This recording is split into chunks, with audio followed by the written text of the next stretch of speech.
I think it's fair to say that the sequel trilogy is fairly maligned for the most part by Star Wars fans, but I've seen some debate on which film was the beginning of the end for the trilogy. A few people are of the belief that The Force Awakens was a cheap imitation of Episode 4, and that starting on such an unoriginal note was what started the downward slide of this trilogy.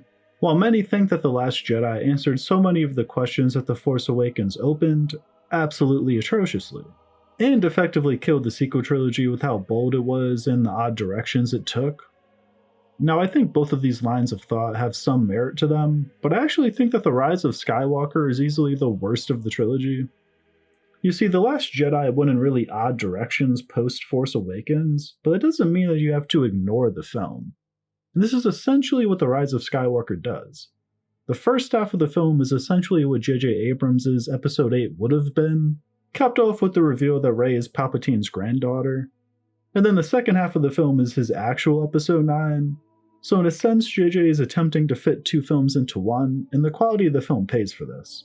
Rise of Skywalker is one of the worst paced films I've ever seen, and definitely the worst paced of the franchise. Scenes just happen in this film at a machine gun pace, with very little bridging what is happening together. And whether you liked The Last Jedi or not, I think it's plain to see that this is not the way they should have gone. With a franchise, you're supposed to build off of each film and have a cohesive story with a set direction. So just because The Last Jedi received some negative feedback doesn't mean you should just abandon ship and reset everything. Instead, we should have seen a film that built off of The Last Jedi, and aimed to retroactively make The Last Jedi a better film and fit better in the trilogy, by continuing its storylines and themes. That way, regardless if you liked the themes and directions, at least it would have felt like a cohesive story that had a purpose to it.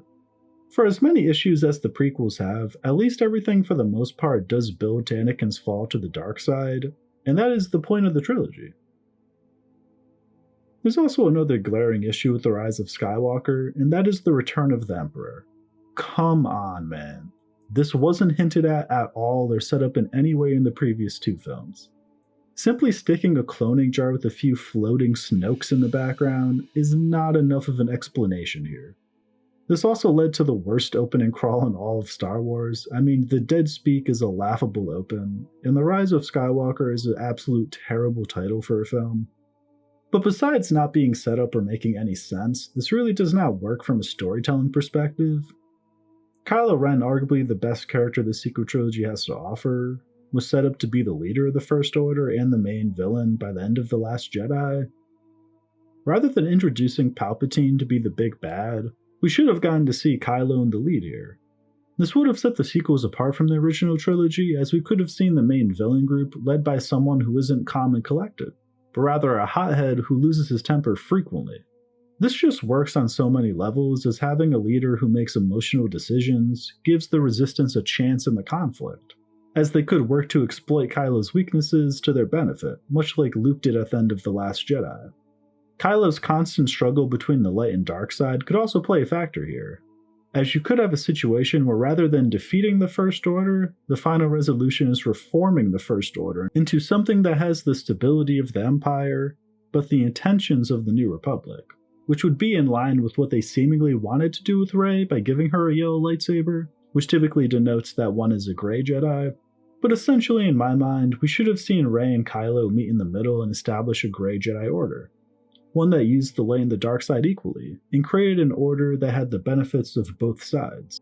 In essence, finally finding true balance, because bringing balance to the Force shouldn't simply mean the absence of the dark side, but rather a true middle ground between the two.